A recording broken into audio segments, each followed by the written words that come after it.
హృదయమైన ఈ చిన్న కథను పూర్తిగా వినండి.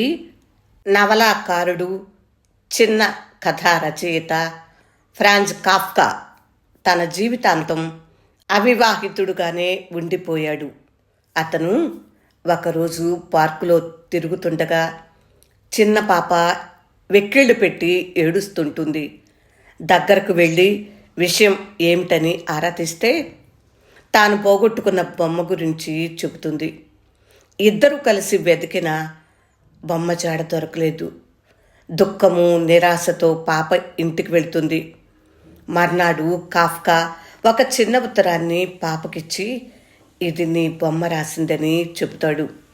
దాంట్లో తాను విదేశీ పర్యటనలో ఉన్నానని, త్వరలోనే తిరిగి వస్తానని, విశేషాలు రోజు ఉత్తరాల్లో రాస్తానని బొమ్మ పాపకి రాసి ఉంటుంది. ఆ పాప కాస్త స్థిమితపడుతుంది. అలా ప్రతిరోజు కాఫ్కా ఎన్నో విశేషాలు నిండిన ఉత్తరాల్ని తానే రాసుకొచ్చి పాపకి వినిపించేవాడు. కొన్నాళ్లు గడిచాక మరో కొత్త బొమ్మతో ఆమెను కలుస్తాడు. అది తన బొమ్మ కాదని ఆ పాప తిరస్కరిస్తుంది. దాంతోపాటు చిన్న కాగితంలో తాను పాత బొమ్మనేనని, పర్యటనలో ఇలా మార్పు చెందానని బొమ్మ పాపతో చెప్తుంది. పాప సంతృప్తిపడి కాఫ్కాకి కృతజ్ఞతలు చెప్పి వెళ్ళిపోతుంది. ఆ తర్వాత మరో ఏడాదికి కాఫ్కా మరణిస్తాడు. ఎన్నో ఏళ్ల తర్వాత ఆ పాప పెరిగి పెద్దదై ఇవన్నీ గుర్తు చేసుకుంటుంది.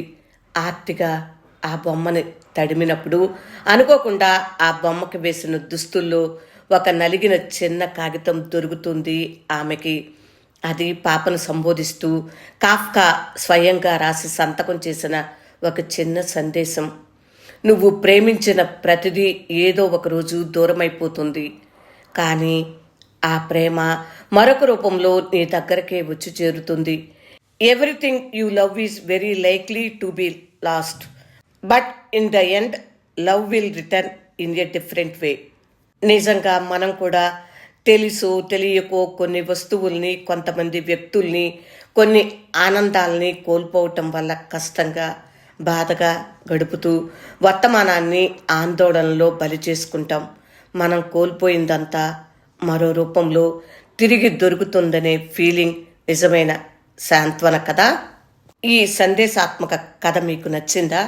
నచ్చినట్లయితే లైక్ చేయండి, షేర్ చేయండి. ఇంకా నా ఛానల్ను సబ్స్క్రైబ్ చేయండి. వనజా తాతినేని యూట్యూబ్ ఛానల్ని సందర్శించండి.